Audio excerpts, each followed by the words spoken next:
here and welcome back to my channel.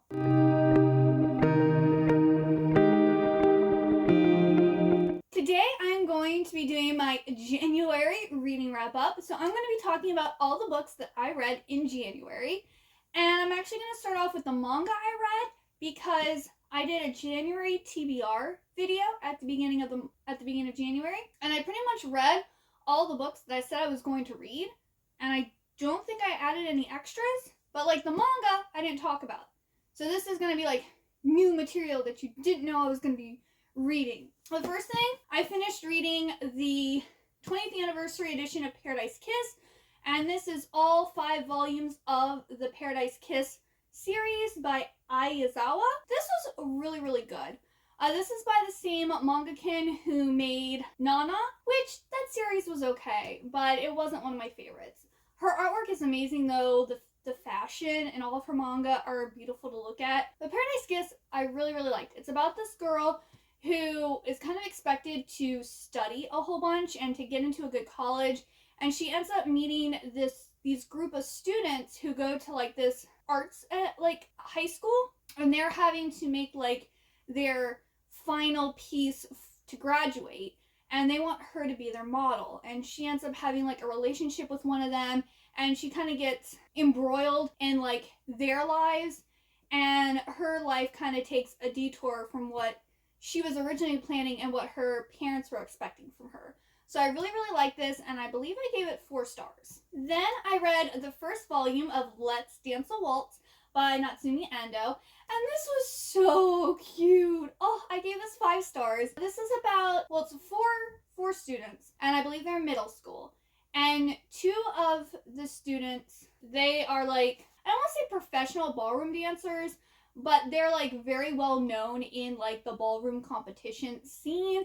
And the third guy, his mom runs this ballroom dance school, and so he's like one of the instructors, and he's kind of pulled himself away from the contest part of it, and the other 2 people really want him to join back in. Well, this girl, who's named Hime, she's kind of like slightly overweight, and in Japanese culture that's like bad, and she has glasses, and she's kind of like, I think she's short too.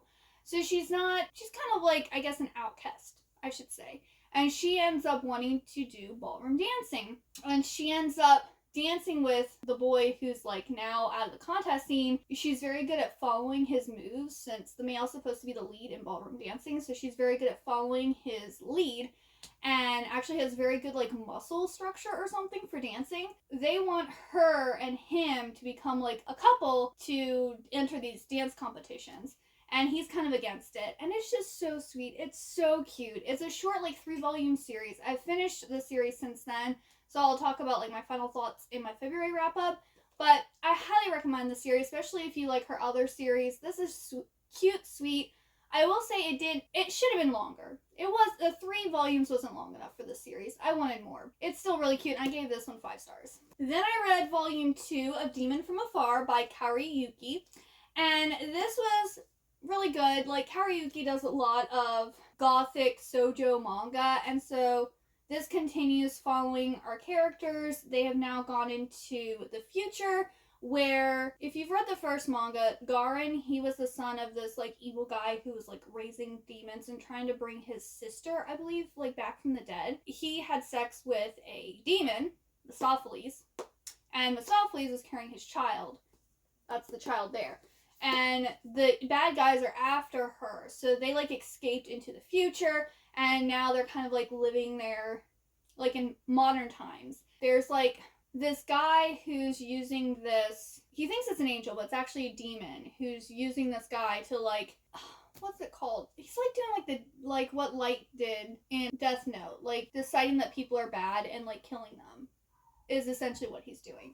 So I found that interesting because I really like Death Note. I was a big Light fan. So this was really good. I think I gave this 3 stars? I think. I don't remember. With manga, I generally just read manga. I don't really pay attention to ratings.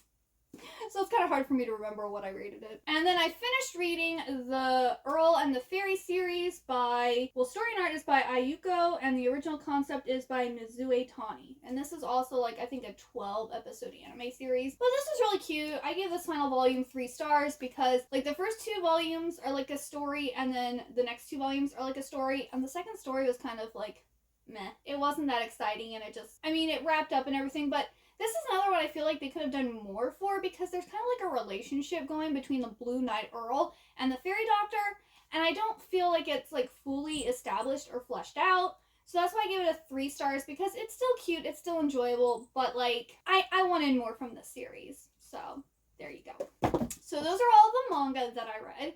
So now we're going to talk about the books. So I finished reading Kingdom of Ash by Sarah J. Maas. This is the final book in the Throne of Glass series. I'm not going to talk much about it because I'm sure almost everyone knows what Throne of Glass is about at this point. But this is the finale. This is the final. And I'm going to say I was kind of disappointed. I gave this 3 stars.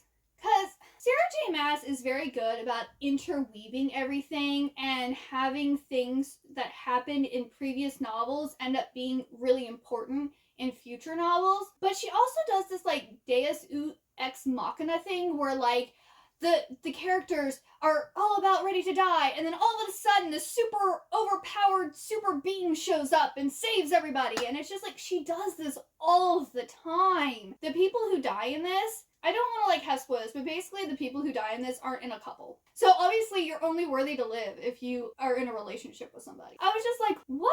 I mean, not that, okay, granted, if the people were in a couple, I probably would have been like more upset. This is a big war. Things are happening. We should feel something. I'm not saying like our soul should be completely crushed and we should be like drowning in sorrow, but at the same time, I feel like we should also kind of care who dies, and like all the main players shouldn't have survived, because in the real world, not everyone's going to live. The unimportant people to the story aren't going to be the only ones that die, because like those people are important to other people. You know what I'm saying? I just didn't think it was a very good ending. Pretty much almost everyone gets like a happy ending, which I do love happy end. But with such a big story like this, with so many characters, there should have been more people that died. That's just my opinion. Like, that might make me a bad person, because I generally don't like war stories. But like, not that Game of Thrones is my favorite by any means, but like when people die in Games of Thrones, you're like, oh my goodness, are you serious? That person just died? Like, you know, your mind is like blown, and like you never know who it's going to be. And in this one, you're like, oh, all the main important people live, so cool. That was the series. Like I said, the surprises are more so like people that Aelin meet in the past and have done things for show up and end up being like important people. But then it's also like, oh, so she's like, I think she's 19 years old. She's 19 years old in this final book. And she's like this famous assassin who's like traveled the whole world and met all these people and done all this stuff. And it's also very unrealistic for a 19-year-old to have done all those things. Especially when she was in slavery for like a couple years. And I don't know, it was very unrealistic. It was almost like reading the Percy Jackson series, because I like read the first 2 or 3 books and I'm like, this is so unrealistic. A middle school kid isn't going to be doing all this stuff. A 19-year-old realistically wouldn't have been able to do all the stuff that she already did, especially in this time period where like you don't have cars and planes, and like she doesn't fly. So like how is she traveling the world and doing all this stuff?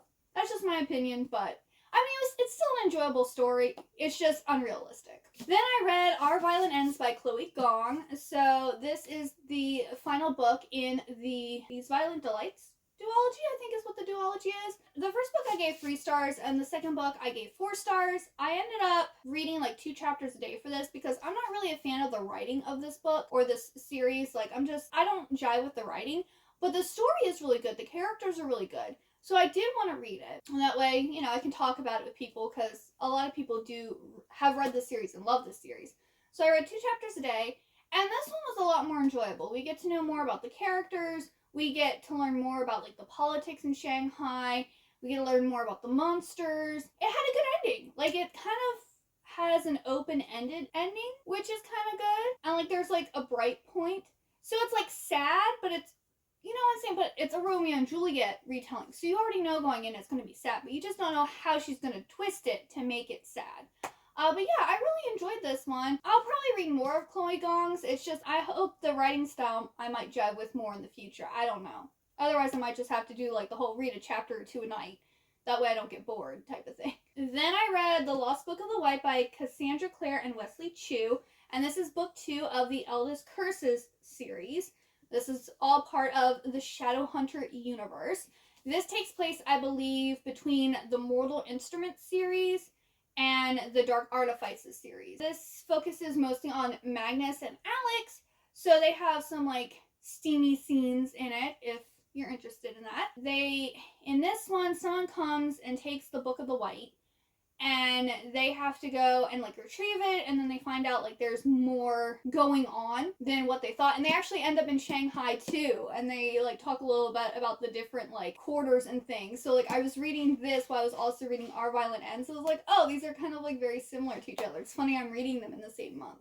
But I really like this one, and I believe I gave this 4 stars. Of course, Cassandra Clare, I might have given one of her books a 3-star, but like most of the time I rate her books like 4 or 5 stars because I jive with the writing, I like the characters, like Cassandra Clare is queen, so there we go. And then for our book club, or for my book club, we read Once Upon a Broken Heart by Stephanie Garber, and I actually have a whole dedicated spoiler-filled reading vlog for this, where I actually am reading it and telling my thoughts as I go through and like talk about what's happening and stuff like that, which if you haven't read the Caraval series, you might not want to read this because this is basically a continuation of the story, or like of Caraval, but with different characters. So we still get to see Donatella and Scarlet. They're in this like for a very brief period, and we also have the Prince of Hearts, aka Jax, in this. But this follows Evangeline, who, if you did read finale, there is a wedding party that has been turned to stone. She was in that wedding party. Her sister and her lover were all in that wedding party, so it's all connected. And I believe this book takes place like 6 weeks after Caraval. Evangeline loves this guy named Luke, and they're like going to announce that they're going to be married. And the next thing she knows, her stepsister is like, "Oh, Luke and I are engaged. We're getting married." And Evangeline's like, "What?" So she goes to the Prince of Hearts and makes a deal with him that if he'll stop the wedding, she will give 3 kisses. And she'll give 3 kisses to anyone he tells her to kiss. She ends up going to like this ball up in the Magnificent North and meets a prince, and like, it's like this whole, it's almost like a Cinderella retelling set in the Caraval world. But then there's like extra like intrigue and whodunit, and you know, it was really good. I gave this a 4 out of 5 stars too. Then I finally read this arc that I won from Goodreads. It's called 5 Ways to Fall Out of Love by Emily Martin. This is about a girl who's kind of like shy, if I remember. Yeah, she's like kind of like shy, and she really liked this guy named Webster. He was supposed to take her to homecoming, and then he never shows up to like pick her up. So she goes to the dance, and he basically tells her he's mad at her, and she doesn't know why. And he tells her that she can have a pity dance with somebody else, which right off the bat I was like, someone told him something. Like, red flag. Someone was telling him something and he got mad. And he doesn't want to be an adult. Well, I mean, they're in high school, but he doesn't want to be an adult and have a proper conversation about what's going on and what's making him upset. This is one of those books which is communication. You need to communicate with each other. It is so important. If you have beef with someone, if you've heard something from someone else, you need to talk to the person about it. Don't just assume that what you hear is correct, because 9 times out of 10, it's not. Or it's only part of the truth. Or maybe they said it and they didn't really mean it, type of thing. Well, she ends up meeting later on Webster's cousin, and they start having a relationship. But then her and Webster start to reconnect again, and it was a really cute, sweet high school romance, but again, lacks communication, which is one of the things that really pisses me off in stories, is when people don't communicate.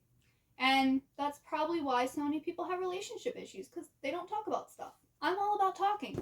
If you've done something that I don't like and I actually care about you and I care about a relationship, I'm going to confront you and I'm going to tell you about yourself. Or, you know, find out what's up. I'm not just going to go, oh, I'm going to believe what other people are going to say and I'm just going to scurry away and not be friends with you anymore. Because that's immature. Alrighty, and then I read For the Wolf by Hannah Witten. I wanted more from this book. I think I ended up giving this 3 stars. So this is kind kind of like a Beauty and the Beast retelling, and also slightly Little Red Riding Hood. There's a daughter that is supposed to be sacrificed to the woods for the wolf, and then there's a daughter that is supposed to go to be the queen. Red is the one who has to go and be sacrificed, and Neve is supposed to be the next queen. Well, Neve doesn't want her sister to be sacrificed. Like, her and her sister kind of don't really believe in this religion that says that one needs to be sacrificed and yada yada yada. Neve is trying to convince Red not to go, but Red's been hiding the fact that she has this power inside of her that's actually drawing her to the woods. So she kind of wants to go. She doesn't know what's going to happen to her, but she wants to go. She gets there and she meets the wolf and finds out he's actually this kind of attractive man who didn't make this deal. It was his parents who made the deal, and he actually tells her to go home. And she's like, no, I can't. And he goes, no, I don't want you here. You need to go home. And she's like, I don't want to go home.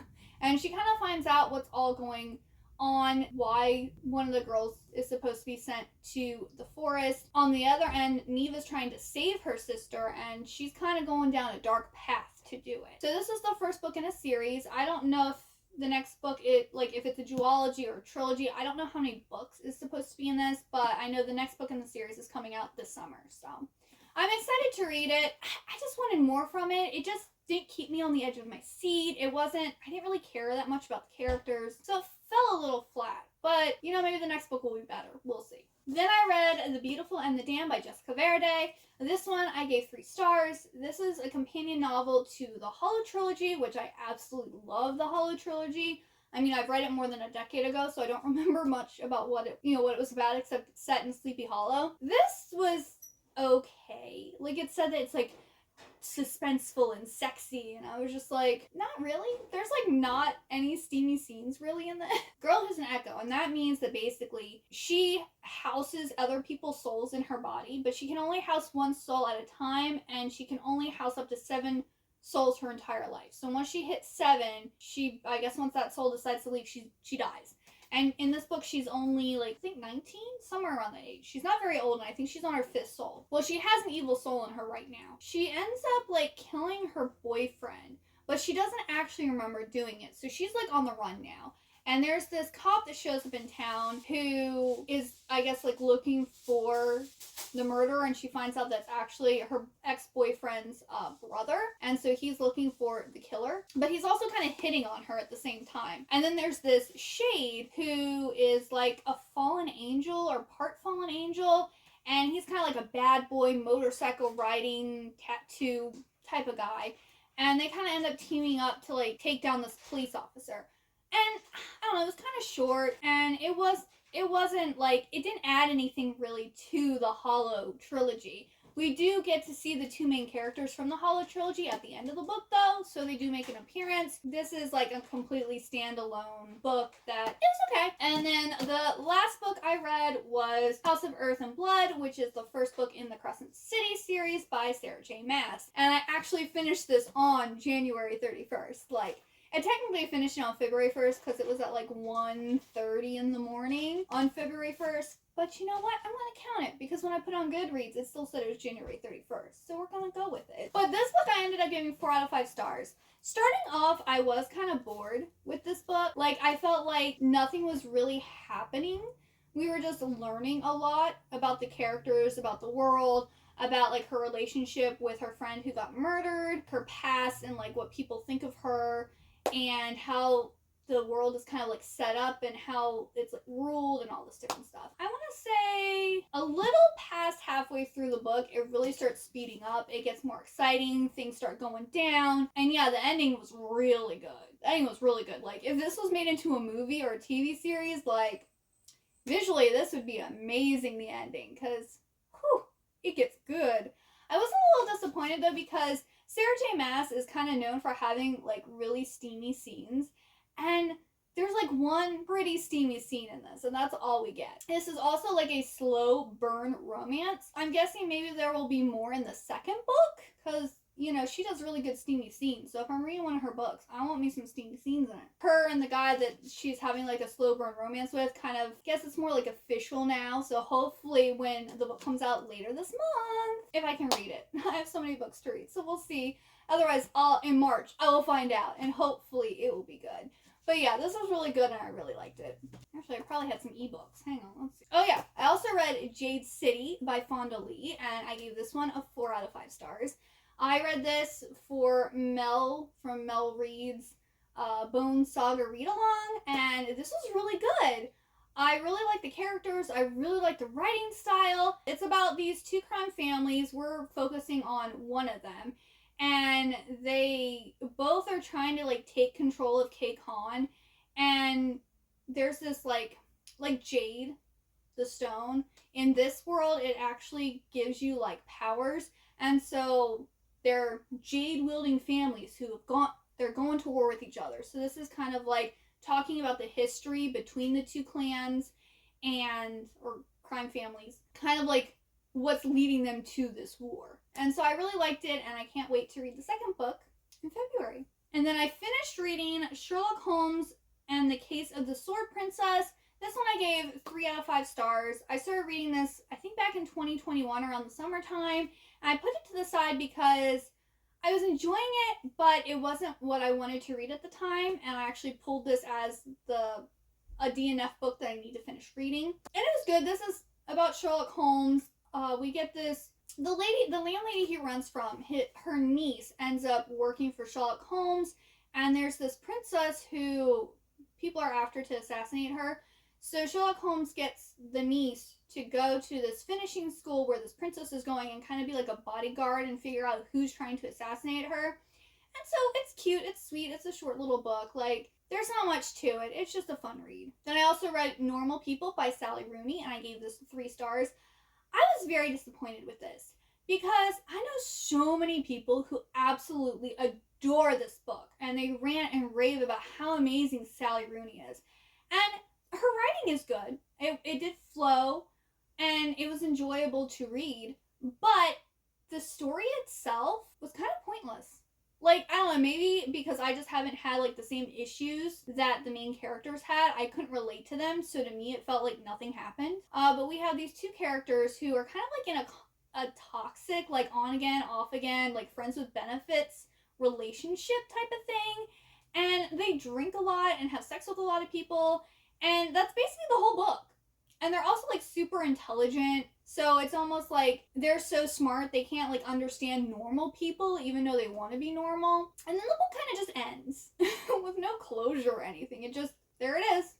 And I'm like, cool. So I don't know if I'm ever going to read anything else by Sally Rooney, because if all of her stuff is kind of about toxic people and toxic relationships and stuff, I can't really relate. So that's my thoughts on that. Oh, then I read The Book of Hidden Wonders, and I gave that 2 stars. This was very interesting. Like, it was very well written. Like, I enjoyed reading the book.